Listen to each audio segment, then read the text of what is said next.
Durk Banks, better known as Lil Durk, is arguably one of the biggest rappers in the world, but it didn't all happen overnight. Durk has been dominating Chicago's drill scene from as early as 2011 before going mainstream. On the bright side of fame, all of that hard work paid off, collaborating with the biggest names in hip-hop history such as Drake, J. Cole, and many others, paved his way to become a common household name. On one side, he's a role model embraced by kids, praised by streamers, and celebrated for his inspiring journey to success. But beneath the casual eye, there is a whole other side to Lil Durk that's way darker than anyone could begin to imagine.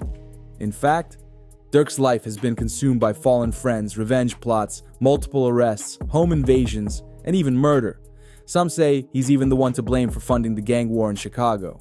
Because while Durk was winning Grammys, featuring in multiple streams with Aiden Ross, Kai Cenat, and FaZe Clan members, and becoming one of the biggest names in hip-hop history, he would go back to living his second life as a gang member when the cameras were off. Which raises the question, is it ever truly possible to escape a past as dark as Durk's, even with all the success in the world?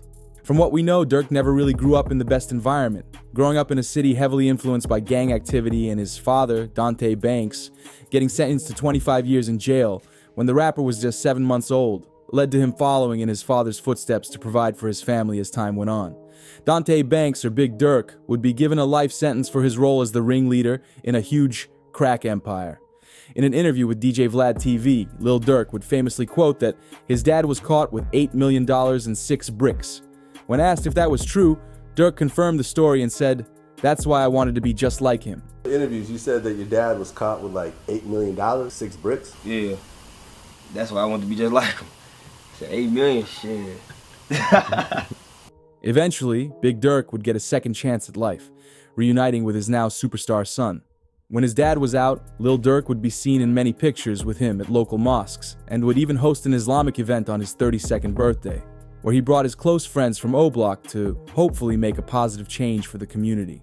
But in many songs, his lyrics said otherwise. He started pushing more focus in his rap label, OTF, which stands for Only the Family, a rap group consisting of his close friends with Durk being the head of it all. OTF was no ordinary rap group, and not anyone could just join it. During a stream with Aiden Ross, it seemed like Aiden pushed a boundary when asking Durk if he could join OTF.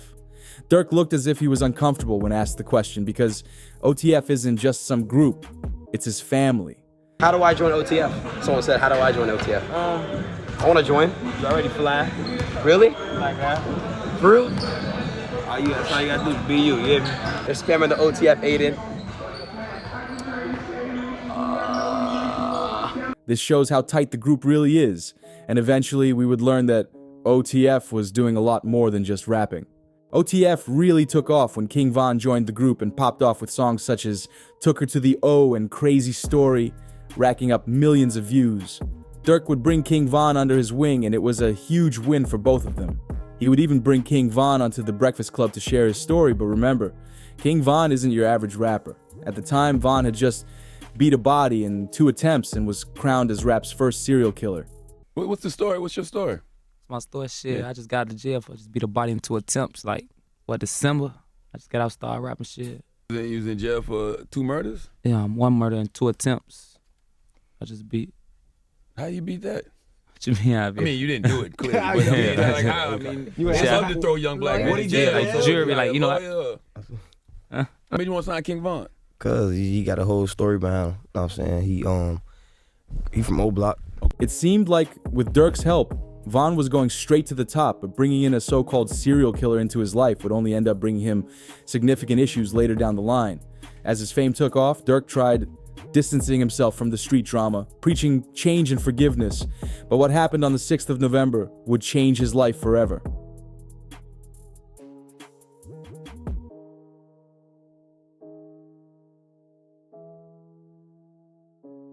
Von would get into an altercation with fellow rapper Quando Rondo outside a hookah lounge in Atlanta when suddenly Quando's friend Lil Tim would open fire, hitting King Von multiple times. This moment would take the world by surprise, and after finding out that Von died, it left an unfillable void in Durk's heart. Von and Durk were basically like brothers, and at the time they were even fighting attempted murder charges together, but Von ended up passing away before the case went to trial, with Durk's charges eventually getting dropped. The deaths of close friends L.A. Capone, King Von, his manager, his cousin Nusky, and brother D-Thang put Durk in a crazy predicament. He knew he had to get revenge, but at what cost? Well, what Durk did next changed the outcome of his life forever. Internet trolls swarmed Durk's social media, chanting that he should slide for Von instead of elevating his music career. Even rappers like NBA Youngboy and 6ix99 would call out Durk for capping in his raps and going on to disrespect King Von. Y'all can say whatever, nigga. I ain't dead. Your homie is dead, nigga. Kill ain't dead. Yo, pause that. Pause that. Nigga said for niggas kill ain't dead, we don't wear no RP shirts. Why the yo, Lil Tim still alive, son? No 4K Trey members. Nothing happened to them. Look how happy he is. He sacrificed. Look how happy he is. Look at this dead nigga on his shirt. Look. In one interview, DJ Academics addressed the situation, asking Durk if the comments triggered him. But Durk replied with the most chilling response. They used to say it, but you also mentioned a song. They be like, they be saying Slide for Von. I think they trolling me. Yo, by the way, them songs is fire. I ain't gonna lie.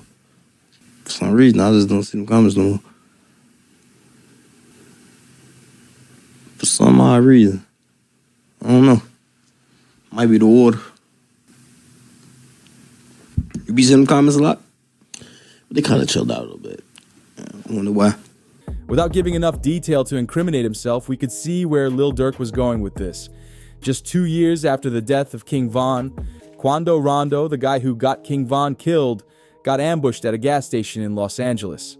The attackers missed Quando and instead hit his cousin Lil Pab, who sadly didn't survive. At first, it looked like a case of street beef gone wrong, but later on we would find out that Lil Durk was, in fact, the one who put out a $1 million hit on whoever killed Quando. Through months of tracking and surveillance, investigators found out that the SUV carrying Quando and Pab was being followed for days, and the mastermind who set it all up was none other than Lil Durk. Phone records, conversations, and financial transactions would all come back to OTF. Durk and 5 other OTF members would get hit with some serious charges, including murder for hire, with Durk now facing life in prison or even the death penalty.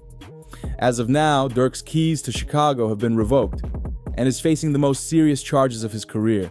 There's no telling if there's a way for him to bounce back from all this.